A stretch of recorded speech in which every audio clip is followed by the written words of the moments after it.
Terminator was an idea that I had when I was in Rome. I was just sitting around basically in my hotel room. I was in fact sick at the time. I had real high fever, and I just laying on the bed thinking, and came up with all this bizarre imagery. And I think also the idea that, you know, because I was in a foreign city by myself and I felt very sort of dissociated from humanity in general, it was very easy to project myself into these two characters from the future who were out of sync, out of time, out of place, you know, that sort of thing. I'd always wanted to do some sort of really definitive robot story, because it really, you know, had really never been done.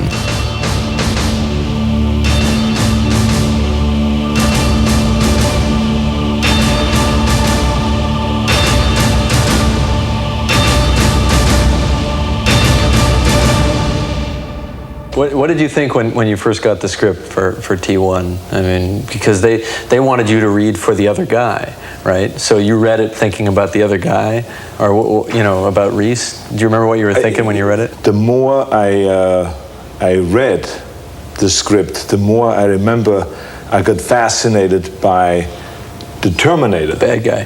The bad guy, right? Which I thought was the real cool guy. Your clothes. Give them to me. What he loved was the story, and what he especially loved was everything that Terminator did. We were talking about along the lines of me playing the heroic character. Right, because that's what I thought you were coming in for. And the funny thing was, when I went to that lunch, I didn't see that as you know, in the back of my mind, I was thinking the Terminator, you were thinking the Terminator, but we sit and we have this polite lunch because we've never met each other, and neither one of us mentions it, right? And then we both go back to our guys and say, Terminator, you know. You then did something really smart. You sent over to my office your painting that you did of Terminator. Right. You impressed with my face on it. Right. And with holding the 45 or like this across the chin like this. And I looked at this painting and I said, I am the Terminator. I'm gonna make this call now. Right. And I called Lou, right. My agent, right away, and I called you and I said, I want to play the Terminator. Yeah. And then the deal was made. What changed was that the original concept as written, and the script didn't change at all, not a single line of dialogue was changed, but the visual concept was that the Terminator was this anonymous character who could walk out of a crowd, just one face in the crowd, could walk up and kill you for no apparent reason except for what your life would mean in some future time. And that concept changed because Arnold doesn't vanish into a crowd. It took on a slightly more hyperbolic visual style. It is a little larger than life. It still played sort of realistically, but it became more nightmarish, and you always knew he wasn't quite human.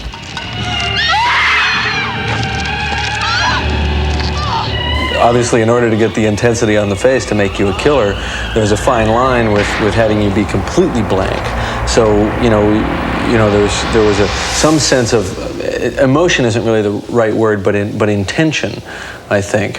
The fact that you were a killer, I don't want to say predator, but a predatory creature in a way, and very focused on your goal. Sarah Connor?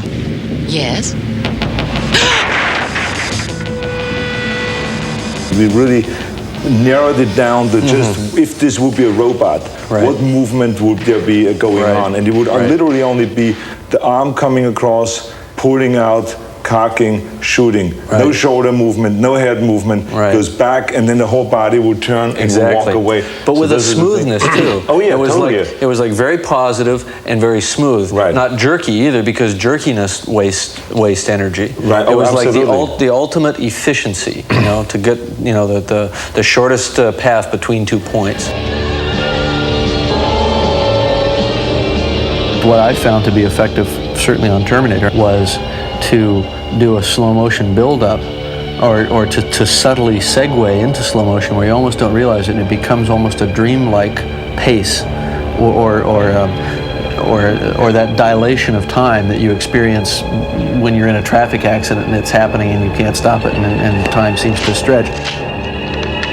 For me, the fun in that scene was the build-up. The latent tension of what is going to happen, knowing that one guy's armed, the other guy's armed, they're lurking around through the crowd, so all hell's going to break loose.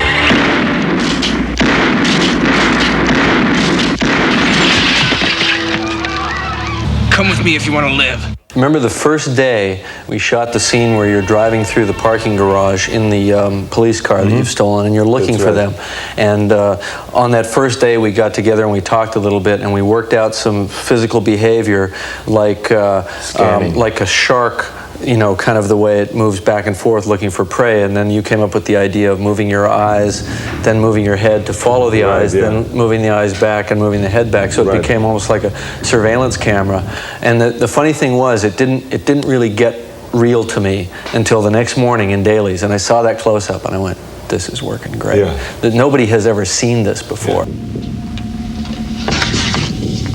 I'll be back. When writing I'll Be Back, I didn't think that line would play funny at all, because you almost have to see the movie to know that he's coming through the door with the car. I figured that would be a line for people who were seeing the film again, which obviously Terminator is one of those movies that people see over and over, so it works like that. But you know what? It worked even when people hadn't seen the movie before, because they could just guess what your version of coming back was going to be. You know what I mean? By that point, they were in sync with the picture, and the picture was working.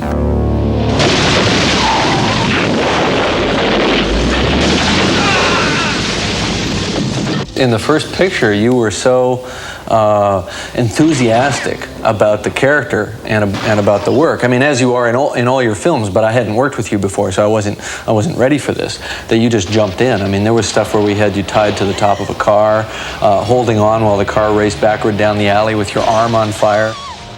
I think the worst moments were not really when I had to do something physically, like, you know, running through a window, or falling through a window, or landing on glass, or something like that, or being on top of a car.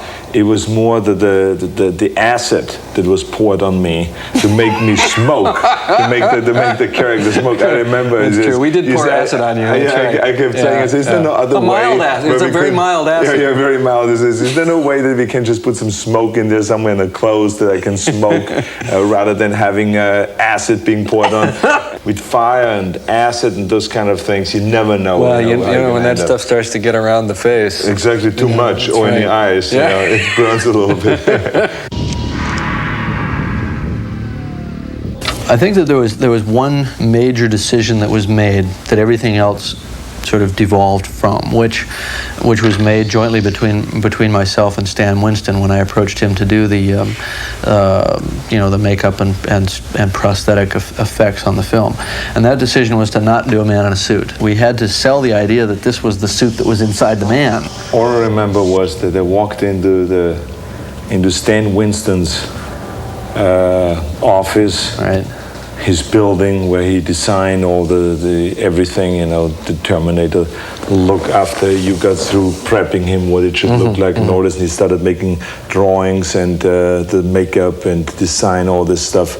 I remember walking in one time and he said to me, "This is what you're gonna look like."